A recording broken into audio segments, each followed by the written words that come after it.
हरिद्वार में मनसा देवी पैदल मार्ग पर बड़ा हादसा, करंट फैलने की अफवाह से मची भगदड़, 6 श्रद्धालुओं की मौत, 30 घायल, पीएम और सीएम धामी ने जताया दुख।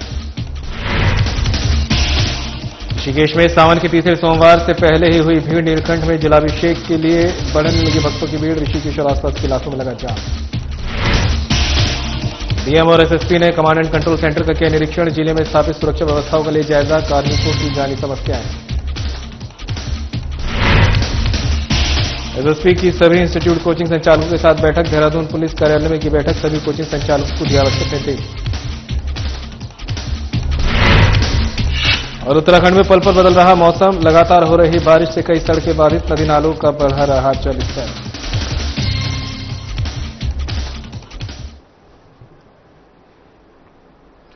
नमस्कार, देवभूमि उत्तराखंड की खबरें लेकर मैं हूं आपके साथ संदीप निरंजन सरकार। सावन के तीसरे सोमवार को नीलकंठ महादेव मंदिर में जलाभिषेक करने के लिए शिव भक्तों की भीड़ ऋषिकेश में फिर से बढ़नी शुरू हो गई है। आज ऋषिकेश मुनि की रेती और लक्ष्मण झूला क्षेत्र में शिव भक्तों के साथ कांवड़ियों की भीड़ फिर से बढ़ गई।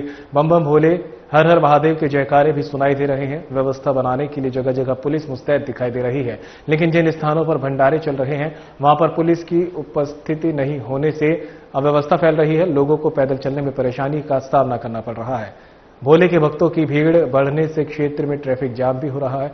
जगह जगह ट्रैफिक जाम होने से भोले के भक्त और स्थानीय लोग परेशान हैं। मुख्य रूप से चौक चौराहों पर ट्रैफिक जाम की समस्या अधिक है। स्थानीय लोगों ने पुलिस से ट्रैफिक जाम की समस्या से निजात दिलाने और भंडारे वाले स्थानों पर पुलिस तैनात करने की मांग की है। बता दें कि आज नीलकंठ महादेव मंदिर में 50,000 से अधिक शिव भक्तों ने जलाभिषेक किया है।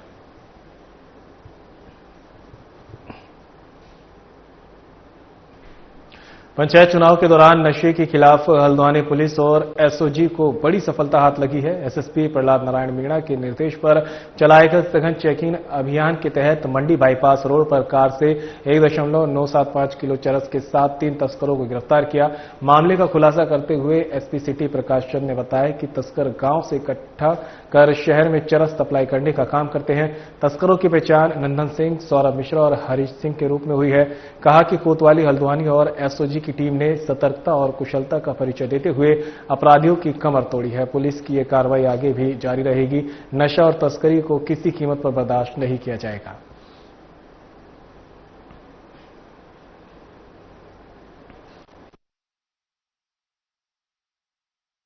इसकी चेकिंग इसमें हमारी एसओजी कोतवाली हल्द्वानी की टीम के द्वारा एक आर्टिगा कार से लगभग 2 किलो चरस बरामद हुई है। इसमें हमने 3 अभियुक्तों को गिरफ्तार किया है, जिनके 2 मुक्तेश्वर के रहने वाले हैं और 1 बेहड़ी का रहने वाला है। जिसकी ये गाड़ी थी, ये पहले भी काठगोदाम में पहले भी बुक हुआ है और दोनों के बारे में अभी हम जानकारी ले रहे हैं। अभी तक देखिए, जैसा कि सौरभ मिश्रा है, ये बेहड़ी का रहने वाला है और ये गांव में जो 2 ये लोग थे मुक्तेश्वर के, वहाँ गांव से इकट्ठा करके ये हल्द्वानी या बरेली आगे जहाँ पे इनको बेचना था, यही इनकी मॉडल ऑपरेंडी थी कि गांव से इकट्ठा करके हल्द्वानी या बरेली या अनेक जगहों पर ये बेचने का काम करते हैं। सर, देखा निरंतर जो चुनाव के दृष्टिगत जो हमारी प्रिवेंटिव एक्शन के दृष्टिगत कार्रवाई होती है, हम लगातार इसमें काम कर रहे हैं और कल ये इसी का परिणाम था कि हमारी टीम द्वारा ये 2 किलो लगभग। मुख्यमंत्री आवास में वरिष्ठ निजी सचिव के पद पर तैनात और उत्तराखंड के सुप्रसिद्ध लोक गायक भूपेंद्र बसेड़ा ने रंगीला पहाड़ गीत गाया है। ये एक कुमाऊनी प्रेम गीत है। एक ऐसे व्यक्ति के भावनात्मक पहलू का वर्णन करता है जो अपने मूल स्थान से बहुत दूर है। वह अपनी प्यारी पत्नी का या प्रेमिका को बहुत याद कर रहा है और उसे दूर से याद कर रहा है, जिसे परदेश कहा जाता है। गीत में एक दुख, एहसास और इसमें उनके प्यार की कुछ यादें भी हैं जो वर्णनकार के दिमाग में आ रही हैं।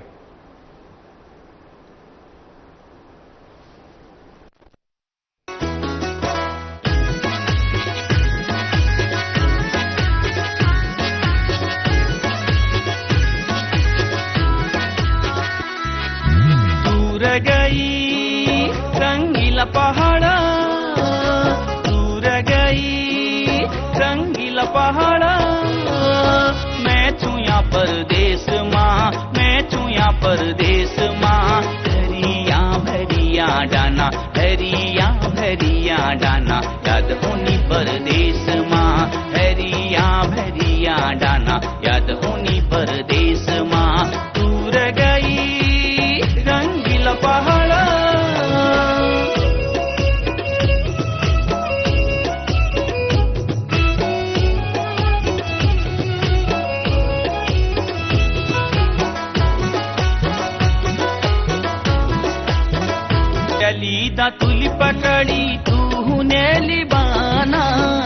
आली दातुली पकड़ी तू नेली बाना लगी रो तेरो निसास सुआ घर पूजी रो माना लगी रो तेरो निसास सुआ घर पूजी रो माना दूर गई रंगीला पहाड़ा मैं छुया परदेश माँ मैं छुया परदेश माँ घुट घुट बटुली सुआ घुट घुट बटुली सुआ लगी कुछ परदेश माँ। तो वहीं डीएम और एसएसपी ने किया निरीक्षण। एक खबर आप तक पहुंचा रहे जहां पर डीएम और एसएसपी ने निरीक्षण किया है। डीएम नितिन भदौरिया और एसएसपी मणिकांत मिश्रा ने कमांड एंड कंट्रोल सेंटर का किया निरीक्षण। जिले में स्थापित सुरक्षा व्यवस्थाओं का लिया जायजा। कंट्रोल रूम में काम कर रहे कर्मचारियों से की बातचीत। कार्मिकों की जानी समस्याएं, दिए जरूरी सुझाव। अप्रिय घटना या चुनावी हिंसा से निपटने के लिए जांची पुलिस की तैयारी। चुनाव के दृष्टिगत प्रभावी ढंग से बनी रहे कानून व्यवस्था, कहना डीएम नितिन भदौरिया का। कमांड एंड कंट्रोल सेंटर पूरे जनपद की सुरक्षा का एक महत्वपूर्ण तंत्र। सीसीटीवी कैमरों में 24 घंटे रखी जा रही पैनी नजर, कहना है एसएसपी मणिकांत मिश्रा का। पुलिस को जरूरी जानकारी मुहैया कराने के लिए महत्वपूर्ण। अपराधों को रोकने और अपराधियों की पहचान करने में निभाता है अहम भूमिका। 1300 से अधिक सीसीटीवी कैमरों की मदद से जिले में 24 घंटे रखी जा रही नजर।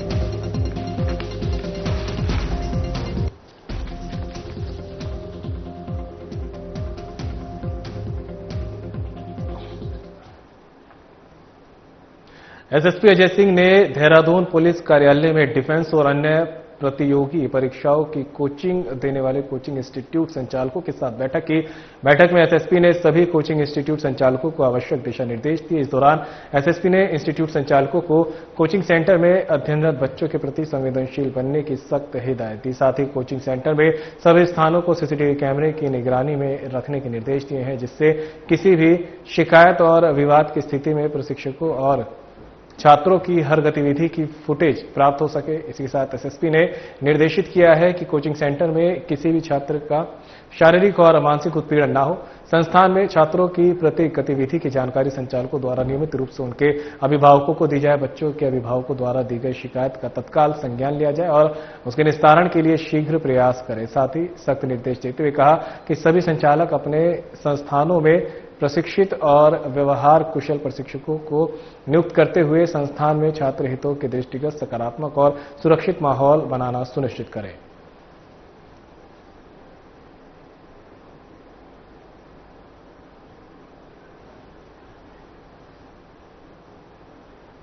पंचायती चुनाव के मद्देनजर नैनीताल पुलिस की अराजक तत्वों के खिलाफ कार्रवाई लगातार जारी है। त्रिस्तरीय पंचायत चुनाव को निष्पक्ष और शांतिपूर्ण रूप से संपन्न कराने को लेकर एसएसपी प्रहलाद नारायण मीणा के निर्देशानुसार जनपद में चेकिंग अभियान चलाकर मादक पदार्थों की तस्करी करने वाले शरारती तत्वों को सलाखों के पीछे पहुंचाने का काम किया जा रहा है। इसी क्रम में एसओजी की दबिश में 12 पेटी अवैध शराब बरामद हुई है। एसओजी और कोतवाली हल्द्वानी पुलिस की संयुक्त टीम ने 12 पेटी अवैध देशी शराब के साथ एक नशा तस्कर को गिरफ्तार किया है। पूछताछ में पता चला कि शराब पंचायत चुनाव के दृष्टिगत खपाई जानी थी। एसएसपी प्रहलाद नारायण मीणा का नशा तस्करों को स्पष्ट संदेश है कि चुनाव को प्रभावित करने वाले किसी भी अवैध कार्य को बख्शा नहीं जाएगा। ये कार्रवाई पंचायत चुनाव को निष्पक्ष और शांतिपूर्ण ढंग से संपन्न कराने के लिए की जा रही है।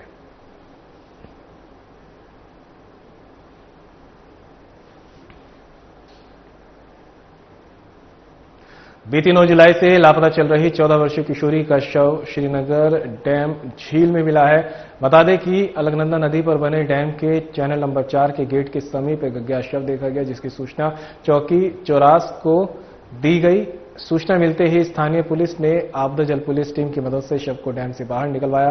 प्रारंभिक जांच के बाद शव को विधिक कार्रवाई के लिए मोर्चरी श्रीकोट भेजा गया है। शव की शिनाख्त कामाक्षी निवासी ग्राम तेलंगी रुद्रप्रयाग के रूप में हुई है। कामाक्षी बीते 9 जुलाई 2025 से अपने घर से लापता चल रही थी। परिवार और प्रशासन द्वारा लगातार उसकी तलाश की जा रही थी। आज युवती का शव श्रीनगर डैम झील में मिला। घटना से पूरे क्षेत्र में रोष की लहर दौड़ गई है। पुलिस ने शव का पंचनामा भरने के बाद पोस्टमार्टम की कार्रवाई की। कीर्तिनगर कोतवाल देवराज शर्मा ने बताया कि युवती का शव अलकनंदा पर बनी झील से बरामद किया, जिसकी पहचान परिजनों ने की है।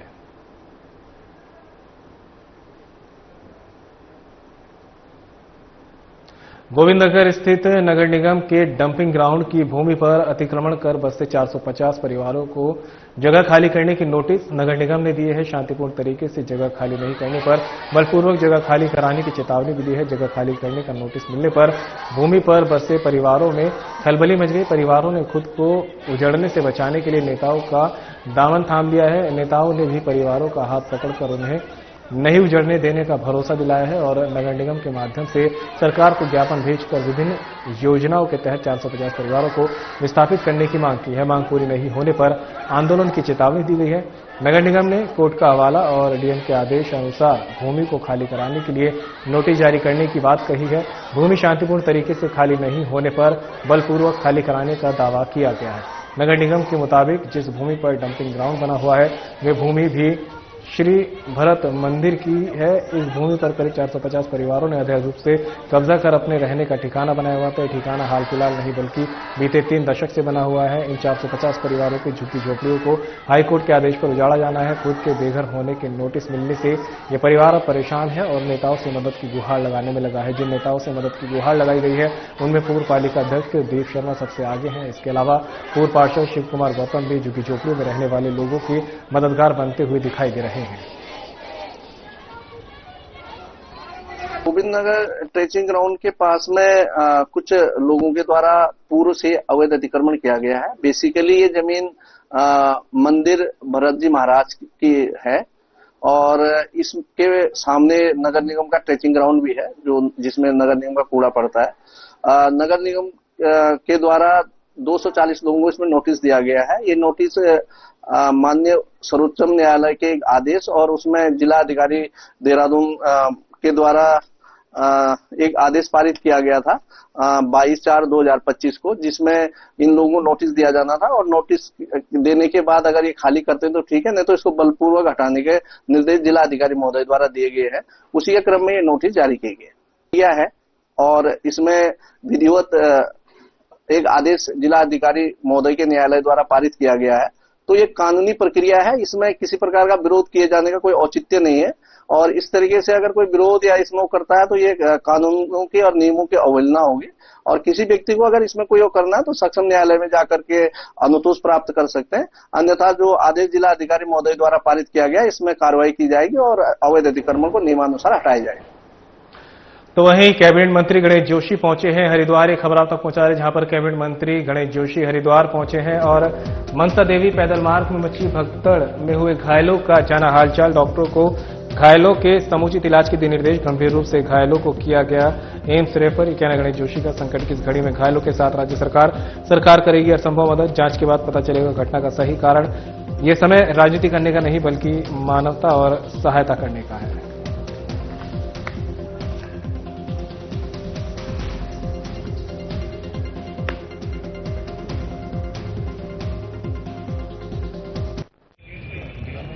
जो गंभीर रूप से घायल हैं उनको एम्स रेफर कर दिया है और बाकी लोगों का इलाज यहां पर चल रहा है। मैं खुद उनकी हालत देख के आ रहा हूं, उनकी हालत ठीक है और इस संकट की घड़ी में पूरी सरकार उनके साथ में खड़ी है। हमारे पूरे सीएमओ, सारे डॉक्टर्स, हमारे जिलाधिकारी, हमारे कप्तान, सारे लोग यहां पर हैं और क्योंकि इसमें अधिकतर लोग मैंने जैसे उनसे बातचीत की बिहार, बरेली, अन्य बाहर के क्षेत्रों के हैं और इस संकट की घड़ी में हमारी पूरी सरकार इनके साथ में खड़ी है और जो हर संभव मदद होगी सरकार इनकी करेगी। देखिए, जो इसके नॉर्म्स के हिसाब को मृतकों को, घायलों को जो मुआवजा है वो दिया जाएगा। मैंने कहा ना, इसमें पूरी सरकार इनके साथ में खड़ी है। अगर कोई जख्म हो जाए टिप्पणी करना ठीक नहीं है। कुछ करंट की बात कर रहे हैं, जैसा कि मुझे जानकारी, ऐसा कोई जानकारी मुझे नहीं लग नहीं रही है। जब तक उसकी जांच न हो जाए उसमें टिप्पणी करना ठीक है। ऋषिकेश के निकट मुनि की रेती में हिट एंड रन का केस सामने आया है। पीडब्ल्यूडी तिराहे पर एक अज्ञात वाहन ने युवक को जोरदार टक्कर मारी है। घटना के बाद वाहन चालक मौके से फरार हो गया। टक्कर लगने से युवक की मौके पर ही दर्दनाक मौत हो गई। पुलिस ने मृतक का शव कब्जे में लेकर अस्पताल की मोर्चरी में रखवा दिया है। फिलहाल मृतक की पहचान नहीं हो पाई है। पुलिस ने मृतक की फोटो आसपास के थाना क्षेत्र में सर्कुलेट कर पहचान करने के प्रयास शुरू कर दिए हैं। थाने के वरिष्ठ उपनिरीक्षक योगेश पांडे ने बताया कि घटनास्थल के आसपास लगे सीसीटीवी कैमरे कैमरे की फुटेज पुलिस खंगाल रही है। घटनास्थल के आसपास के लोगों से पूछताछ भी पुलिस कर रही है, लेकिन अभी घटना और मृतक के संबंध में कुछ स्पष्ट जानकारी नहीं मिल पाई है। फिलहाल इतना ही पता चला है कि एक अज्ञात वाहन चालक युवक को टक्कर मार मौके से फरार हुआ है। वाहन चालक किस ओर फरार हुआ है, इस संबंध में भी जानकारी जुटाई जा रही है।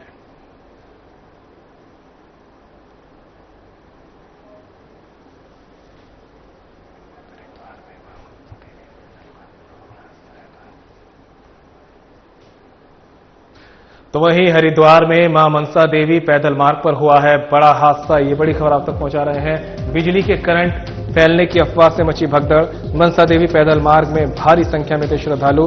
6 श्रद्धालुओं की हुई मौत, लगभग 30 श्रद्धालु घायल। एसडीआरएफ, पुलिस और बचाव दल ने संभाला मोर्चा। शासन और प्रशासन के आला अधिकारी घटनास्थल पर मौजूद। राहत और बचाव कार्य युद्ध स्तर पर जारी। घायलों को जिला चिकित्सालय हरिद्वार में कराया भर्ती। 5 गंभीर घायलों को एम्स ऋषिकेश के रेफर। मृतकों में 5 यूपी और 1 उत्तराखंड का श्रद्धालु। घायलों में यूपी, बिहार और हरियाणा के श्रद्धालु। घटना पर पीएम मोदी और सीएम धामी ने जताया दुख। सीएम घटना की ले रहे पल पल की अपडेट। माता रानी से सभी श्रद्धालु के सकुशल होने की प्रार्थना। घटना के मजिस्ट्रियल जांच के दिया आदेश। मृतकों के परिजनों को 2-2 लाख और घायलों को 50-50 हजार रुपए की सहायता राशि देने की घोषणा। दुख की इस घड़ी में पीड़ित परिवारों के साथ खड़ी सरकार, कहना सीएम धामी का। घायल श्रद्धालुओं को दी जा रही बेहतर चिकित्सा सुविधा। दोषियों पर होगी कठोर कार्रवाई। भविष्य में इस प्रकार की ना हो घटना। भीड़ प्रबंधन और सुरक्षा व्यवस्थाओं को लेकर की जाएगी गहन समीक्षा। घायलों को हर संभव मदद का दिया आश्वासन। भीड़ प्रबंधन और सुरक्षा व्यवस्थाओं को लेकर की जाएगी गहन समीक्षा। घायलों को हर संभव दी जा रही है मदद।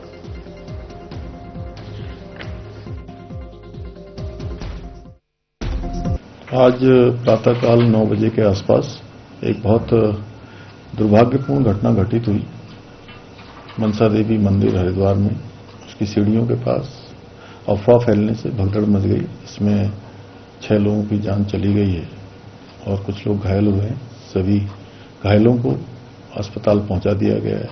बचाव के काम चल रहे हैं और जो हताहत हुए हैं, मैं भगवान से प्रार्थना करता हूं कि उनको अपने श्री चरणों में स्थान दे। उनके परिजनों को जो असमय एक बड़ा कष्ट उनके सामने आया है, उस कष्ट को सहन करने की शक्ति प्रदान करे। इस घटना के मजिस्ट्रियल जांच के आदेश कर दिए गए हैं और ये अफवाह क्यों फैली, कैसे फैली, इसकी जांच की जा रही है। जो भी इसमें दोषी पाया जाएगा उनके खिलाफ कार्रवाई की जाएगी। घायलों को हर संभव मदद की जा रही है। उनके स्वास्थ्य को जल्दी से जल्दी ठीक हो, उसके लिए हर संभव प्रयास किए जा रहे हैं। और मनसा देवी मार्ग पर जो सुबह भगदड़ हुई है, उसमें अभी तक की जो है 6 लोगों की दुखद मृत्यु हुई है और लगभग 25 लोग घायल हुए हैं। 6 जो सीरियसली इंजर्ड हैं उनको एम्स रेफर भेज दिया गया है ऋषिकेश में। इस पूरी घटना पर माननीय मुख्यमंत्री जी ने काफी इसको गंभीरता से लिया है और एक मजिस्ट्रियल जांच का आदेश हो गया है। साथ ही साथ जो लोग मृतक हुए हैं उनको 2 लाख रुपए की अनुग्रह राशि की घोषणा हुई है जो एकाधीन कोर्ट से मुख्यमंत्री जी के, और जो घायल हैं उनको 50,000 रुपए की अनुग्रह धनराशि की घोषणा की गई है। अब इस समय तरह तरह की बातें चल रही हैं कि कोई कह रहा है कि करंट आ गया था, कोई कह रहा है कि उसकी अफवाह थी। तो देखिए, कयासबाजी से भी कोई लाभ नहीं है। जब एक प्रॉपर मजिस्ट्रियल जांच का आदेश हो गया है तो हम सबको थोड़ा धैर्य रखना चाहिए। जांच के बाद स्थितियां स्पष्ट हो जाएंगी। हमें सूचना मिली थी करीब 9 बजे के आसपास कि मनसा देवी मुख्य मार्ग पर भगदड़ होने से कुछ लोग घायल हुए हैं। तत्काल पुलिस बल द्वारा मौके पर पहुंच के वहां से जितने भी लोग भगदड़ में घायल थे उन्हें तत्काल हॉस्पिटल लाया गया। कुल 35 लोग यहाँ पर हॉस्पिटल लाए गए, जिसमें 6 लोगों की अभी तक पुष्टि हुई है मृत्यु की। बाकी लोगों को या तो हेल्थ सेंटर भेजा जा रहा है या फिर उनका यहाँ पर इलाज कराया जा रहा है। इसके पीछे जो कारण अभी प्रथम दृष्टया हमारे संज्ञान में आया है वो जो मनसा देवी जो मुख्य मार्ग में है, मंदिर से करीब 100 मीटर नीचे ये घटना हुई है, जिसमें जो तार में जो बिजली का करंट आने की अफवाह को लेकर ये भगदड़ हुई थी। प्रथम दृष्टया अभी तक यही बात हमारे संज्ञान में आई है। अभी इसके पीछे के कारणों का हम लोग खबर पर ज्यादा जानकारी के लिए उत्तराखंड से हमारे ब्यूरो चीफ कमल शर्मा हमारे साथ जुड़ गए हैं। कमल, मां मनसा देवी पैदल मार्ग पर एक बड़ी ही दुखद घटना सामने आई है। अफवाह उड़ी थी कि करंट दौड़ गया है और उसके बाद में भगदड़ मची, कई लोग ऐसे में घायल भी हुए हैं, कई की मौत हुई है। आखिर सवाल यह है कि ये भगदड़ की जो अफवाह फैली है, करंट लगने की जो अफवाह थी, वो किसके द्वारा उड़ाई गई और अभी तक जो है मामले में क्या कुछ अपडेट है? कहें तो आज सुबह लगभग 9 बजे का हादसा ये बताया जा रहा है और 9 बजे एकदम बड़ा दुखद हादसा और बड़ी दुखद खबर निकल के आई कि मां मनसा देवी जो सिद्ध पीठ है हरिद्वार में, वहां पर बहुत बड़ा हादसा हो गया है और जिसमें लगभग 30 के लगभग जो घायल हुए हैं और 6 जो है उनकी डेथ हो गई है, क्योंकि गंभीर है, ये आंकड़ा बढ़ भी सकता है। तो घायलों को हरिद्वार चिकित्सालय में एडमिट कराया गया है और कुछ 6 को जो सीरियस हैं उनको ऋषिकेश एम्स भेज दिया गया। स्वयं मुख्यमंत्री यहाँ पर पहुंच चुके हैं हरिद्वार में और वो यहाँ पर हॉस्पिटल में घायलों से मिल रहे हैं, सारी जानकारी अपडेट कर रहे हैं और हर संभव मदद का भरोसा दे रहे हैं उनके सब परिजनों से मिलकर। सबसे बड़ी बात है, सुबह घटना हुई है, बताया जा रहा है कि बहुत अधिक पैदल मार्ग, मंदिर से कुछ पहले जहाँ सीढ़ियां चढ़ जाती हैं वहां पर बहुत अधिक रश था और एक अफवाह सी फैली है, बताया जा रहा है। बाकी तो अभी जब मजिस्ट्रेट जांच की घोषणा माननीय मुख्यमंत्री द्वारा कर दी गई है और जब पूरी जांच होगी तब सारी पिक्चर क्लियर होके आएगी क्या मामला निकल के आया है। और बताया जा रहा है कि इस प्रकार की कोई अफवाह फैले की, कोई करंट फैल गया, कोई तार टूट गई है, उससे कहीं ना कहीं भगदड़ मची है। तो अभी हमें इंतजार करना पड़ेगा, क्योंकि इसके लिए मजिस्ट्रेट जांच के आदेश दे दिए हैं मुख्यमंत्री ने और जब पूरी जांच होगी तब पता चला जाएगा। मतलब कई तरह की बातें वहां पर निकल कर आ रही हैं और जो घायल है वहां पर उनको 50-50 हजार रुपए और जो मृतक है उनके परिजनों को 2-2 लाख रुपए की आर्थिक सहायता मुख्यमंत्री राहत कोष से भी देने की घोषणा की गई है। तो स्वयं मुख्यमंत्री वहां पर हरिद्वार में है, इस टाइम पूरा स्थिति का जायजा ले रहे हैं, घायलों से मिल रहे हैं और पूरी घटना की जानकारी वरिष्ठ अधिकारियों से ले रहे हैं। और उसके बाद वो ऋषिकेश एम्स भी उनके जाने का कार्यक्रम है, जहां पर जो गंभीर रूप से घायल हैं उनसे भी जाके मिल सकते हैं। कुल मिला के अगर कहें जो अभी तक जो डेथ हुई है उसमें अधिकतर उत्तर प्रदेश के लोग 5 बताए जा रहे हैं और 1 उत्तराखंड का बताया जा रहा है। घायलों में भी हम कहें तो हरियाणा, दिल्ली, उत्तर प्रदेश के लोग हैं जो जिनका घायलों का इलाज चल रहा है। तो कुल मिला के कहें एक बड़ी दुखद घटना हुई है और इस प्रकार के हम देखते हैं कहीं जब धार्मिक सिद्ध पीठ है, धार्मिक कहीं ना कहीं चीजें होती हैं तो कहीं ना अफवाहें फैलती हैं और इस प्रकार की घटना होती है और वही घटना आज कहें तो हरिद्वार में देखने को मिली है। और कुल मिला के कहें एक बहुत बड़ी दुखद घटना है। स्वयं मुख्यमंत्री वहां पर पहुंचे हैं, आला अधिकारी पहले ही गणेश जोशी वहां पर है, मदन कौशिक हैं और सभी लोग वहां पर हैं। तो कुल मिला के पूरी स्थिति का जायजा लिया जा रहा है, पता चला घटना क्यों हुई है।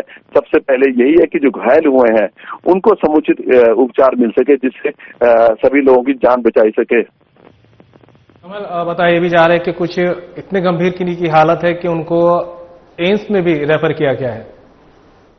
हाँ, मैंने अभी बताया है, मैंने आपको संदीप की जो 6 लोग हैं जो बताया जा रहा है कि काफी गंभीर थे, उनको एम्स के लिए रेफर कर दिया गया और वहां पर उनका इलाज चल रहा है। तो सबसे पहले सरकार का यही है कि जो लोग घायल हैं उनको बचाया जा सके, कोई और ये संख्या आगे ना बढ़ सके, सबसे बड़ी प्राथमिकता उनकी यही है।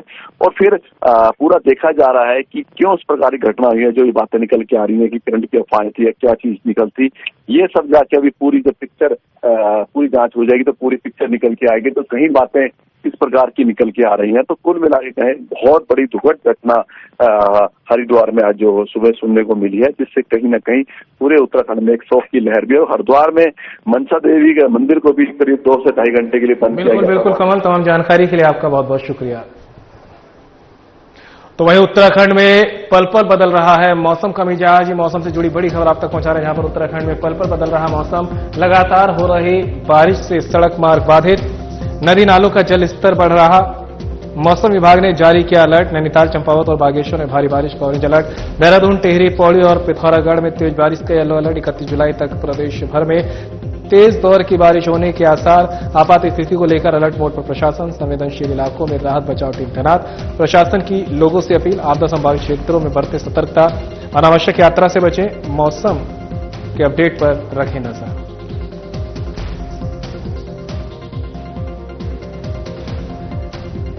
खबर आप तक पहुंचा रहे हैं मौसम से जुड़ी खबर। उत्तराखंड में पल पल बदल रहा मौसम का मिजाज, लगातार हो रही बारिश से सड़क मार्ग बाधित, नदी नालों का बढ़ रहा जल स्तर। मौसम विभाग ने जारी किया है अलर्ट। नैनीताल, चंपावत और बागेश्वर में भारी बारिश का ऑरेंज अलर्ट। देहरादून, टिहरी, पौड़ी और पिथौरागढ़ में तेज बारिश का येलो अलर्ट। 31 जुलाई तक प्रदेश भर में तेज दौर की बारिश होने के आसार भी हैं। आपात स्थिति को लेकर अलर्ट मोड पर प्रशासन। संवेदनशील इलाकों में राहत बचाव टीम तैनात। प्रशासन की लोगों से अपील, आपदा संभावित क्षेत्रों में बरतें सतर्कता और अनावश्यक यात्रा से बचें। मौसम के अपडेट पर रखें नजर।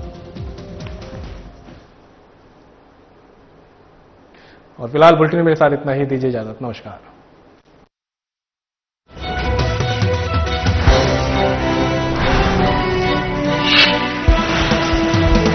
क्या आप जिम जाते हैं, कसरत करते हैं, फिर भी आपकी सेहत नहीं बनती?